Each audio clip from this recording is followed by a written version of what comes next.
আমাৰ ৰাজ্যখনৰ এটা অগ্ৰণী ছেটেলাইট টিভি চেনেল ND24-এ 6 বছৰত ভৰি দিব। যোৱা সময়খিনিত ND24-এ অসমৰ যিকোনো সমস্যাত যথেষ্ট সচেতন হৈ সপ্ৰতিভ হৈ আৰু দৃঢ়তাৰে মাত মাতিছে। এই চেনেলটোৰ লগত জড়িত প্ৰত্যেকজন ব্যক্তিক মই শুভেচ্ছা জ্ঞাপন কৰিছোঁ।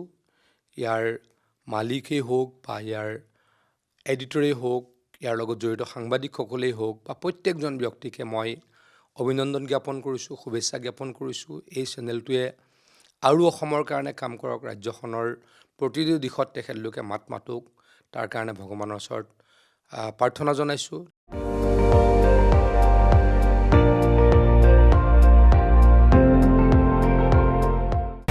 আপুনি চাই আছে ND24, সৰ্বশ্ৰেষ্ঠ নহয়, সৰ্বোত্তমৰ দৌৰত।